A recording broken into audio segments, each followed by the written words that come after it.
Good morning friend, मैं सुप्रिया स्वागत करती हूँ आपका डिकोड एग्जाम में। फ्रेंड, आज डेली करंट अफेयर्स की क्लास में हम डिस्कस करेंगे 6 नवंबर से रिलेटेड जितने भी न्यूज़ हैं, जितने भी इवेंट्स हैं जो हमारे एग्जाम के लिए इंपॉर्टेंट है, हम उन्हें एक करके यहाँ डिस्कस करेंगे। तो आइए फ्रेंड स्टार्ट करते हैं आज की क्लास। और आज की क्लास में हमारा सबसे पहला प्रश्न है, निम्नलिखित में से किस राज्य केंद्र शासित प्रदेश द्वारा एक नई राज्य जांच एजेंसी की स्थापना की गई? जम्मू कश्मीर, हरियाणा, उत्तर प्रदेश, तेलंगाना। तो फ्रेंड, इसका करेक्ट आंसर हो जाएगा ए, जम्मू कश्मीर राज्य के द्वारा, केंद्र शासित प्रदेश के द्वारा राज्य जांच एजेंसी की स्थापना की गई है। तो इसके बारे में देख लें तो जम्मू कश्मीर सरकार के द्वारा केंद्र शासित प्रदेश में राज्य जांच एजेंसी की स्थापना की गई है, जिसका उद्देश्य क्या है फ्रेंड? जो कुछ भी जो केंद्र शासित प्रदेश में जो कुछ भी उग्रवाद से संबंधित जो मामले आएंगे, उन मामलों के त्वरित और प्रभावी जांच और अभियोजन के लिए इस राज्य जांच एजेंसी की जो है वो स्थापना की गई है। बात करें इस एजेंसी के बारे में तो ये एजेंसी जो है वो राष्ट्रीय जांच एजेंसी यानी कि नेशनल इन्वेस्टिगेशन एजेंसी और अन्य केंद्रीय एजेंसियों के साथ समन्वय के लिए नोडल एजेंसी के रूप में कार्य करेगी। और अगर इसकी शक्तियों के बारे में भी अगर बात करें तो फ्रेंड, जितना भी जो पुलिस के सामने जितने सभी जो मामले जो दर्ज होंगे, वो सभी मामले जो है वो पुलिस को अनिवार्य रूप से इसकी जानकारी जो है पुलिस को देनी पड़ेगी। किसको? राज्य जांच एजेंसी को। और इसी के साथ साथ इसे स्वतः संज्ञान लेकर के प्राथमिक दर्जे करने का भी अधिकार है, ठीक है। और बाकी जो INA के यानी कि NIA यानी कि नेशनल इन्वेस्टिगेशन के द्वारा जो राज्य सरकार को जो कोई भी मामले जो हस्तांतरित किए जाएंगे उसका भी निपटारा करने का इसके पास पूरा अधिकार होगा, ठीक है। इसके जो प्रमुख होंगे फ्रेंड, वो होंगे जम्मू कश्मीर के जो CID विंग्स के जो प्रमुख हैं, वो इसके पदेन निदेशक होंगे, ठीक है। बात कर रहे हैं जम्मू कश्मीर के बारे में, तो आइए थोड़ा जम्मू कश्मीर के देख लेते हैं। तो फ्रेंड, ये है जम्मू कश्मीर, ये है हमारा प्यारा भारत। और यहाँ पे देखिए जम्मू कश्मीर फ्रेंड, 2019 में जम्मू कश्मीर को राज्य का दर्जा समाप्त करके 2 केंद्र शासित प्रदेशों की स्थापना की गई। एक आपका जम्मू कश्मीर, दूसरा आपका क्या था? लद्दाख था, ठीक है। और हमने ये भी बताया था कि ये जो पुनर्गठन जो है इसको कब लागू किया गया था, कब किया गया था, डेट आप मुझे बताएंगे, ठीक है। तो फ्रेंड, ये जम्मू कश्मीर है। जम्मू कश्मीर की 2 राजधानियां हैं। अगर हम समर में देखें तो ग्रीष्मकालीन में जम्मू कश्मीर की राजधानी श्रीनगर हो जाती है। वहीं अगर हम विंटर यानी कि शीतकालीन में जो जम्मू कश्मीर की राजधानी हो जाती है आपकी जम्मू, ठीक है। जम्मू कश्मीर के उपराज्यपाल कौन है फ्रेंड? मनोज सिन्हा, ठीक है। मनोज सिन्हा जो है वो जम्मू कश्मीर के उपराज्यपाल हैं। चलिए जम्मू कश्मीर देख लीजिए फ्रेंड, यहाँ पे एक अंतर्राष्ट्रीय बॉर्डर कश्मीर से लगा हुआ है। वहीं देखा जाए तो इसके उत्तर पूर्व में देखा जाए लद्दाख है, हिमाचल प्रदेश से इसकी सीमा जो है टकरा रही है। वहीं पे देखा जाए पंजाब जो है इसके दक्षिण में स्थित है, ठीक है। ये आपको बाउंड्रीज पता होने चाहिए, किसके साथ कौन कौन सी सीमाएं हैं जो राज्य जो साझा करते हैं, वो आपको पता होने चाहिए। अगला प्रश्न है कि स्थानीय ब्रॉडबैंड परिचालन शुरू करने के लिए भारत में किस कंपनी की सहायक कंपनी स्टारलिंक को लॉन्च किया गया है? Facebook, Amazon, SpaceX, Myntra. तो correct answer is C, SpaceX ने, ठीक है, अपनी जो है सहायक कंपनी स्टारलिंक को लॉन्च किया है। किस चीज के लिए? स्थानीय ब्रॉडबैंड परिचालन करने के लिए, ठीक है, शुरू करने के लिए। तो स्थानीय ब्रॉडबैंड परिचालन शुरू करने के लिए भारत में स्पेसएक्स कंपनी अपनी पूर्ण स्वामित्व वाली सहायक कंपनी स्टारलिंक को लॉन्च किया है, ध्यान रखिएगा। और इसके बारे में देखा जाए तो ये जो योजना है जो बनाई जा रही है वो स्पेसएक्स की सैटेलाइट ब्रॉडबैंड शाखा स्टारलिंक दिसंबर 2022 से भारत में अपनी ब्रॉडबैंड सेवा जो है वो शुरू करने की योजना बना रही है। बात करें स्पेसएक्स के बारे में तो फ्रेंड, ये इसको 2002 में स्थापित किया गया था। किसके द्वारा किया गया था? एलन मस्क के द्वारा किया गया था। और यह एक अमेरिकी एरोस्पेस और निर्माता और अंतरिक्ष परिवहन सेवा कंपनी है, ठीक है। और स्पेसएक्स की फ्रेंड जो मुख्यालय की बात करें तो इसका जो मुख्यालय है वो कहाँ पे है? कैलिफोर्निया में है, ठीक है, कैलिफोर्निया में है स्पेसएक्स, ठीक है, कैलिफोर्निया USA में है। और इसके जो CEO कौन है फ्रेंड? ये एलन मस्क, जिनके बारे में हम बात कर रहे हैं। और ये जो कंपनी है स्पेसएक्स, ये अपने पुनः प्रयोजक रॉकेट और अंतरिक्ष यात्री कैप्सूल के लिए काफी ज्यादा ये जानी जाती है, ठीक है। अगला प्रश्न है कि किस राज्य ने कोविड के उपचार और प्रबंधन से संबंधित गतिविधियों के क्रियान्वयन के लिए नंबर 7659 नामक एक नई योजना को मंजूरी दिया है? तो ये जो नंबर 7659 नामक जो नई योजना है वो किस राज्य सरकार के द्वारा जो है मंजूरी दिया गया है? वो है B, मध्य प्रदेश के द्वारा, ठीक है। और ये किससे संबंधित है? कोविड के उपचार और प्रबंधन से संबंधित है, ठीक है। आइए इसके बारे में देखते हैं। तो मध्य प्रदेश के जो राज्य मंत्रिमंडल है उन्होंने कोविड के उपचार और प्रबंधन से संबंधित गतिविधियों के क्रियान्वयन के लिए नंबर 7659 नाम की एक नई योजना को मंजूरी दी है। अब इस योजना के तहत बेसिकली अगर उद्देश्य को देखा जाए तो इस योजना के तहत जितने भी स्वास्थ्य बुनियादी ढांचे का उन्नयन से संबंधित है, वहीं जो मानव संसाधन के प्रबंधन से संबंधित है, जो कुछ भी दवाओं की आवश्यकता और अन्य उपकरणों की खरीद से संबंधित है, कोविड जो रोगी होंगे उन रोगियों को मुफ्त में इलाज और उनके लिए जो अस्पतालों में जांच से संबंधित है, और जो अस्पतालों से संबंधित जो कचरे निकलते हैं उन कचरे के प्रबंधन जैसी सुविधाएं जो है इस योजना में, कौन सी योजना में, नंबर 7659 जो कि मध्य प्रदेश सरकार के द्वारा जो है मंजूरी दिया गया है इस योजना को, इसके अंतर्गत ये सारी सुविधाएं जो है वो शामिल की गई हैं। क्योंकि हम मध्य प्रदेश की बात कर रहे हैं तो आइए थोड़ा मध्य प्रदेश के बारे में भी जान लेते हैं। ये है हमारा प्यारा भारत, और ये जो हम मध्य प्रदेश की लोकेशन देखें तो बिल्कुल ये सेंटर में, ठीक है, विंध्य पर्वत में। मध्य प्रदेश की राजधानी फ्रेंड देखिए ये भोपाल है, ठीक है, मध्य प्रदेश की राजधानी भोपाल है। मुख्यमंत्री कौन है फ्रेंड? शिवराज सिंह चौहान जो हैं वो इनके मुख्यमंत्री हैं। किनके मुख्यमंत्री हैं? मध्य प्रदेश के। वहीं अगर हम राज्यपाल की बात करें तो मंगू भाई पटेल जो हैं वो मंगू भाई पटेल वो यहाँ के राज्यपाल हैं। कहाँ के? मध्य प्रदेश के जो है राज्यपाल है। फ्रेंड मध्य प्रदेश का एक शहर है इंदौर, काफी आप लोगों ने इनके बारे में सुना होगा। तो मध्य प्रदेश का जो इंदौर है, सबसे पहला इसके बारे में अगर बात जानने लायक है तो यह भारत का पहला जल आधिक्य शहर बना है, ठीक है, वाटर प्लस सिटी है। ये भारत का पहला वाटर प्लस सिटी कौन सा है? इंदौर है। और इसी के साथ साथ स्वच्छता सर्वेक्षण 2020 में इंदौर जो है वो देश में चौथी बार सबसे स्वच्छ शहर भी बना है। तो इंदौर नाम ध्यान रखिएगा, ये भारत का सबसे स्वच्छ शहर है। इसी के साथ साथ भारत का पहला जल आधिक्य शहर यानी कि वाटर प्लस सिटी है, ठीक है। आगे बढ़ते हैं। आगे बढ़ने से पहले एक चीज और देख लीजिए, अगर हम लोगों ने मध्य प्रदेश देखा तो मध्य प्रदेश किन किन राज्यों से अपनी सीमा को साझा करता है? तो देखा जाए उत्तर में देखा जाए तो उत्तर प्रदेश है, और इधर से देखा जाए तो देखिए छत्तीसगढ़ के साथ, और यहाँ से देखा जाए तो आपका महाराष्ट्र, फिर राजस्थान, यहाँ पे गुजरात और राजस्थान से अपनी सीमा को ये साझा करता है। चलिए नेक्स्ट प्रश्न पे चलते हैं। हाल ही में जारी क्यूएस एशिया 2022 रैंकिंग में देश का पहला स्थान किस संस्था ने हासिल किया है? IIT Roorkee, IIT Kanpur, IIT Delhi, IIT Bombay. तो correct answer is D, IIT Bombay ने क्यूएस एशिया 2022 रैंकिंग में देश में, ठीक है, देश में ध्यान रखिएगा, एशिया में नहीं है, ये देश में पहला रैंक हासिल करने वाला जो है वो आईआईटी बॉम्बे है। देश में हम अगर हम पूरे एशिया में देखेंगे तो वो अलग संस्था की रैंकिंग है।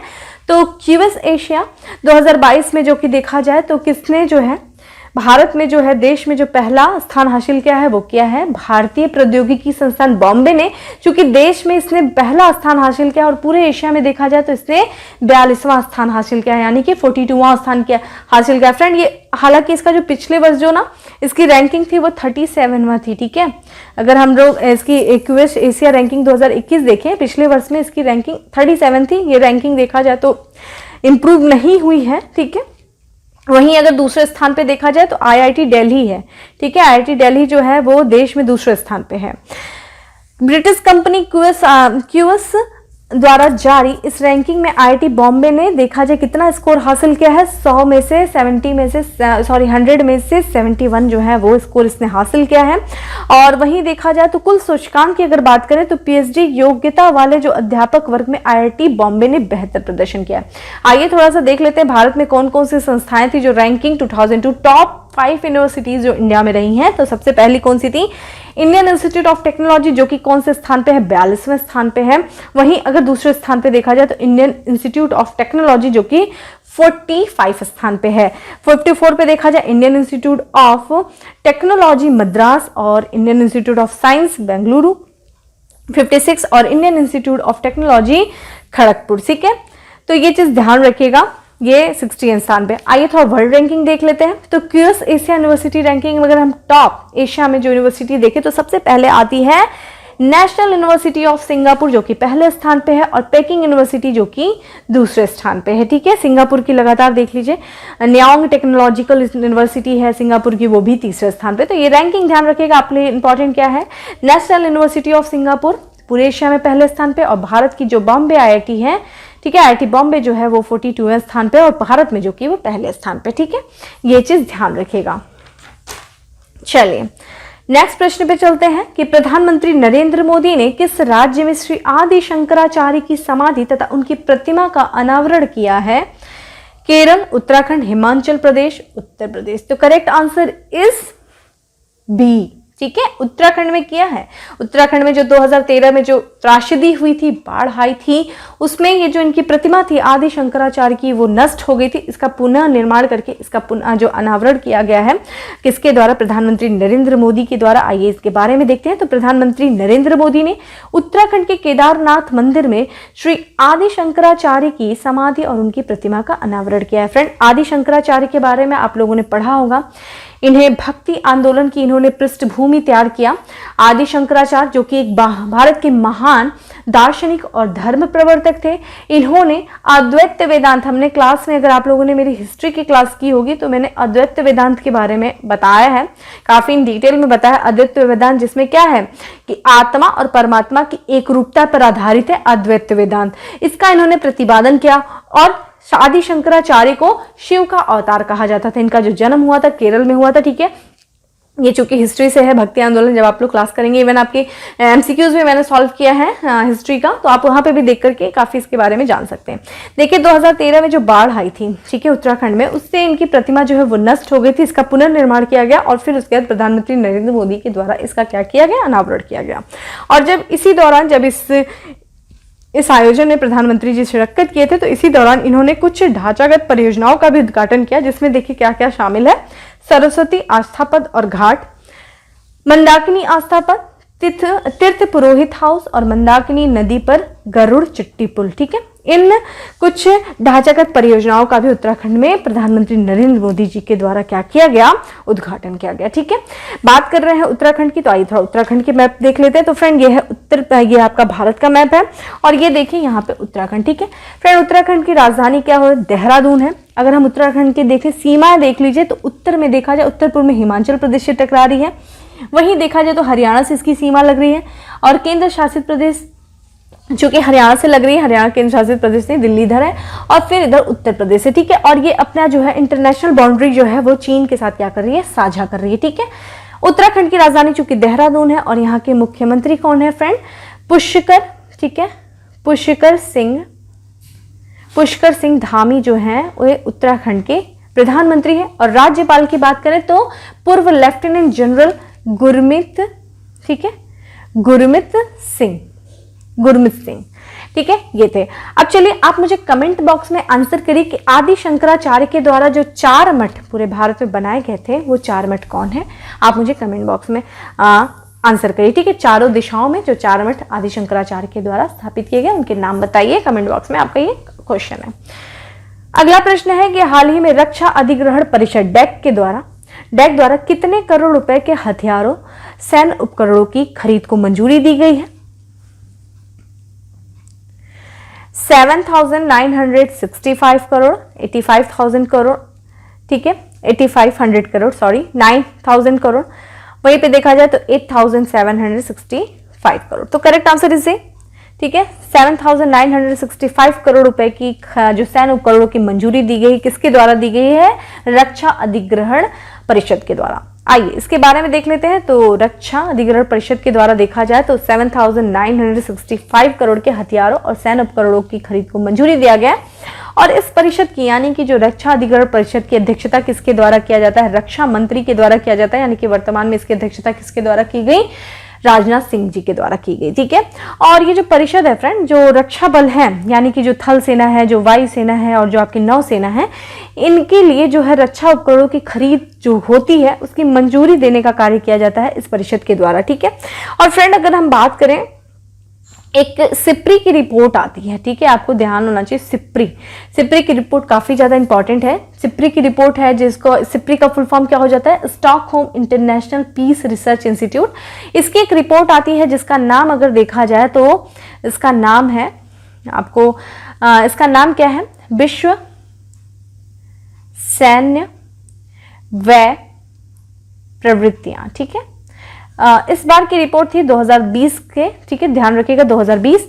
और इसमें जो बताया गया है, इस रिपोर्ट के अनुसार जो बताया गया है, वो सर्वाधिक सैन्य व्यय करने वाले 5 देशों में सबसे बड़ा देश है, सबसे पहले अमेरिका है, ठीक है। अमेरिका जो है वो सबसे ज्यादा जो है अपने सैन्य हथियारों पे व्यय करता है। दूसरे स्थान पे जाएगा आपका चीन हो जाएगा, और तीसरे स्थान पे आपका इंडिया हो जाएगा, यानी कि भारत हो जाएगा, ठीक है। चौथे स्थान पे रूस और 5वें स्थान पे यूके। ये भारत की स्थिति ध्यान रखिएगा, भारत विश्व का तीसरा सबसे बड़ा सैन्य व्यय करने वाला देश है। सिप्री के द्वारा जो रिपोर्ट जारी की जाती है जिसका नाम है विश्व सैन्य व्यय प्रवृत्ति 2020 के अनुसार, ठीक है। तीसरे स्थान पे, पहले स्थान पे अमेरिका है, ठीक है। और आप देख ही रहे हैं कितना मतलब ये व्यय कर रहा है।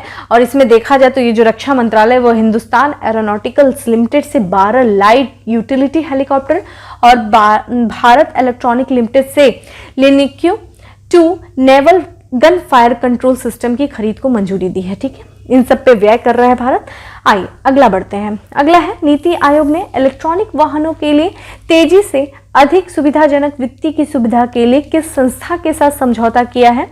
एडीबी यानी कि Asian development bank, IMF, AIIB और world bank. Correct answer is D, ठीक है। वर्ल्ड बैंक के साथ नीति आयोग ने समझौता किया है किस चीज के लिए? इलेक्ट्रॉनिक वाहनों के लिए तेजी से अधिक सुविधाजनक वित्त की सुविधा के लिए।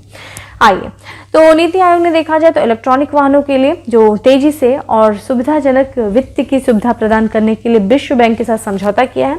और इन दोनों संस्थाओं ने, कौन सी दोनों संस्थाओं ने? नीति आयोग ने और आपके वर्ल्ड बैंक ने, विश्व बैंक ने स्टेट बैंक ऑफ इंडिया के साथ $300 मिलियन का पहला नुकसान जोखिम साझाकरण साधन स्थापित कर रही है, ठीक है, ये दोनों संस्थाएं।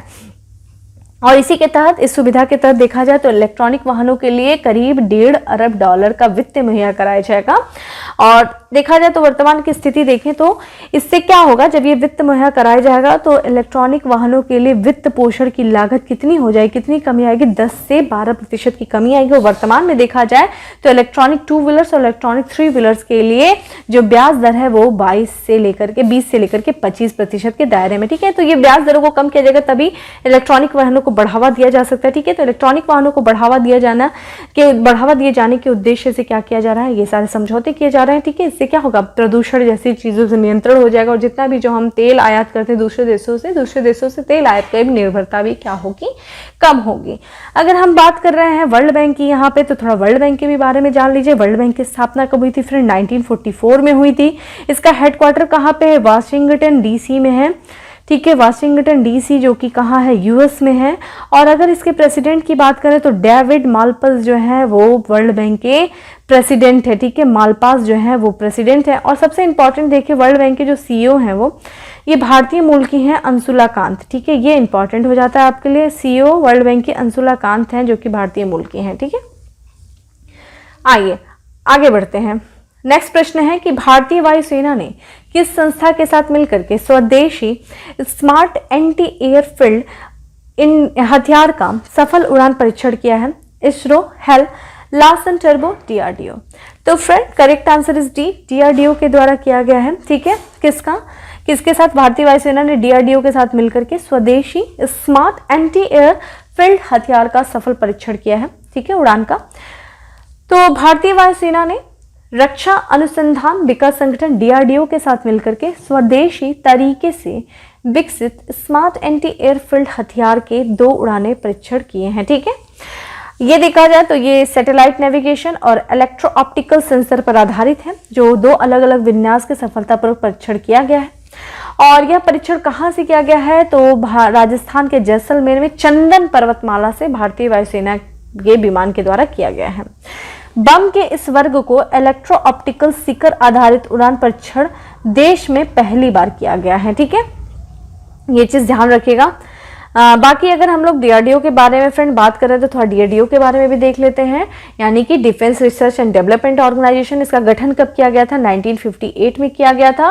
और इसका मुख्यालय फ्रेंड कहाँ पे है? DRDO भवन नई दिल्ली में इसका मुख्यालय है, ठीक है। नई दिल्ली में इसका मुख्यालय है। और वहीं पे बात करें तो इसके जो चेयरमैन है कौन है फ्रेंड? वो G सतीश रेड्डी हैं, ठीक है। G सतीश रेड्डी जी हैं जो DRDO के चेयरमैन हैं, ठीक है। ये चीज ध्यान रखिएगा। आइए अगले प्रश्न पे चलते हैं कि भारत ने किस देश के साथ मिलकर सौर ऊर्जा ग्रिड का अंतरराष्ट्रीय नेटवर्क लॉन्च किया? अमेरिका, ब्रिटेन, रूस, फ्रांस। तो correct answer is B, Britain के साथ मिलकर के भारत ने सौर ऊर्जा ग्रिड का अंतरराष्ट्रीय नेटवर्क लॉन्च किया है।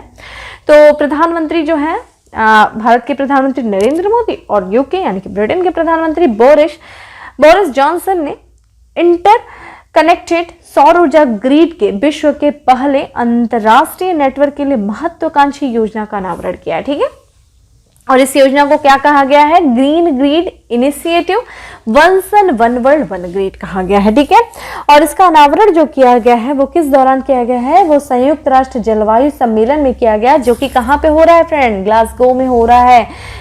स्कॉटलैंड के ग्लासगो में कॉन्फ्रेंस ऑन पार्टी 26 के रूप में किया जाना है। ठीक है, तो इसके बारे में हम लोगों ने ऑलरेडी बात किया था फ्रेंड। और अगर जो कि ब्रिटेन की राजधानी आप देखेंगे तो लंदन है। आप मुझे बताएंगे यूके जो है ना, यूके के अंतर्गत कौन कौन से जो है क्षेत्र जो है शामिल है? यूके के बारे में थोड़ा सा मुझे कमेंट बॉक्स में बताइए। ठीक है, चलिए आज का लास्ट एमसीक्यू है कि हाल ही में केंद्रीय मंत्री जितेंद्र सिंह ने किस राज्य में सुपर कंप्यूटिंग सुविधा का उद्घाटन किया?